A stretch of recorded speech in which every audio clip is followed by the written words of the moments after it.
میں تو کہتا ہوں ہماری قوم کا سب سے بڑا مجرم جو ہے نا وہ ثاقب نثار ہے اور پاناما کے 5 جج ہیں. بس ان 5 ججوں کو عدالتی کٹڑوں میں لائے, ان سے پوچھے کہ بھائی چلتا پھرتا پاکستان تھا. جب تک یہ 5 غدار ریاست, میں دوبارہ کہتا ہوں غدار ریاست ججوں کو سزا نہیں ہوگی تو یہ صوبہ پھر ہمارا 2200 ارب تک پہنچ جائے گا مقروض ہو کے. یا میں نیب بھی بھگتا ہوں اور دہشت گردی بھی بھگتا ہوں, مگر آج اس کیس کے لیے آیا ہوں. پی ٹی آئی کے جو ہمارے صوبائی صدر ہیں ان کا نام ہے اعظم ثنا آف محمد یوسف. وہ پہلے NA-15 سے انہوں نے نیشنل اسمبلی کے لیے اپلائی کیا. چونکہ اللہ کے فضل و کرم سے میں نے بھی اپلائی کیا ہوا تھا اور میں نے ان کو, ہمارے وکلاء جہانگیر صاحب تھے, بیرسٹر جہانگیر صاحب تھے, ہم نے عدالت میں ثابت کیا کہ یہ شخص چھپا ہوا ہے اور جو اسٹامپ اس نے لیا ہے یہ کسی اور کے نام پہ لیا ہے. اسٹامپ فروش کہتا ہے کہ جبران نے لیا ہے, اٹیسٹ کرنے والا کہتا ہے وہ خود آیا ہے. ہر ایک سائن دوسرے سائن سے مختلف تھا اور وہاں پہ لکھا ہوا تھا کہ میرے خلاف کوئی کیس ہے کرمنل, تو اس نے کہا نہیں میرے خلاف تو کوئی نہیں. اس بنیاد پہ RO نے ان کو فارغ کیا.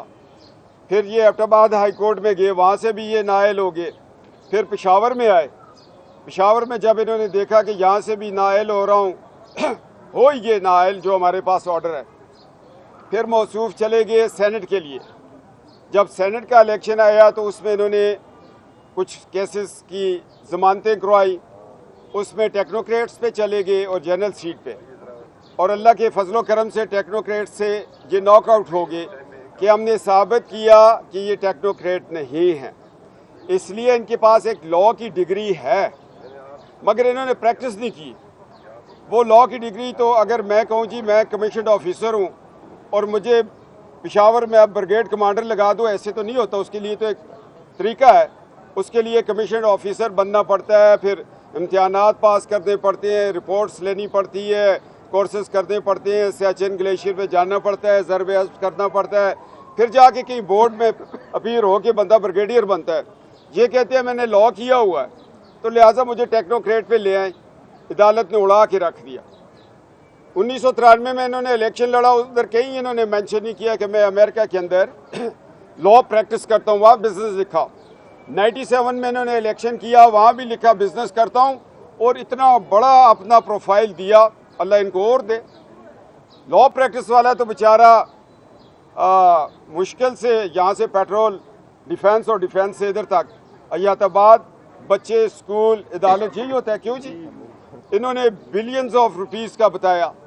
پھر ہم نے بتایا کہ جی انہوں نے ایک سیلاب آیا تھا, اس میں انہوں نے ایک چیک دیا. وہ کور کمانڈر پشاور نے جب وہ چیک دیکھا تو انہوں نے کہا یہ تو جھوٹ ہے. بینک میں گئے, انہوں نے کہا اس طرح کا چیک ہی نہیں ہوتا. کور کمانڈر کے آرڈر پر DC مانسرا نے FIR کروا دی. اب ان کو ہم کہتے ہیں کہ آپ امریکہ جائیں, وہاں نہیں جا سکتے کیونکہ چیز بینک نے انہیں تلاش گمشدہ پہ رکھا ہوا ہے. آج وہ ہمارے سینٹ میں آ گئے. یار یہ سینٹ آف پاکستان ہے, خدا کے لیے جماعتوں کو چاہیے, میں اپنی جماعت کو بھی کہتا ہوں, میں JUI کو بھی کہتا ہوں, میں تمام جماعتوں کو کہتا ہوں, ایک اپر ہاؤس ہے دنیا میں دیکھ رہی ہوتی ہے, اور سینٹ میں کم از کم وہ لوگ لے کے جائیں, ہر جگہ وہ لوگ لے کے جائیں جو پاکستان کے لیے نیک نامی ہوں. جب امریکنز ان کو دیکھتے ہیں کہتے ہیں یہ تو وہ بندہ ہے جو ہمیں مطلوب ہے. یہ سورس آف امبیرسمنٹ ہے سینٹ کے لیے. اس لیے ہم نے روکنے کی کوشش کی کہ پڑھے لکھے لوگ آئیں. ٹیکنوکریٹس یہ لوگ ہیں جنہوں نے کتابیں PhD لکھ کے یہاں تک پہنچے. کبھی وہ جنرل سیٹ پہ آ جاتے ہیں, کبھی وہ ٹیکنوکریٹس پہ.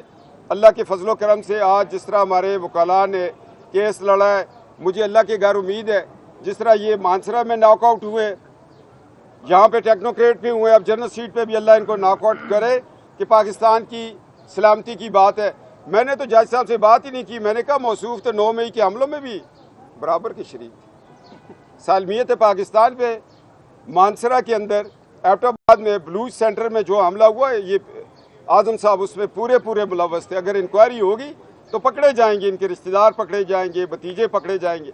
تو یہ میں ایک برائی کو روکنے آج پشاور آیا ہوں, اور لگتا ہے کہ سارے جہاں کا درد ہمارے جگر میں ہے. آپ لوگ بھی تو کوئی برائیاں پکڑیں, کچھ لوگوں کو کہیں, پارٹیز کو کہیں کہ خدا کے لیے سینٹ میں وہ لوگ بھیجیں جو ایک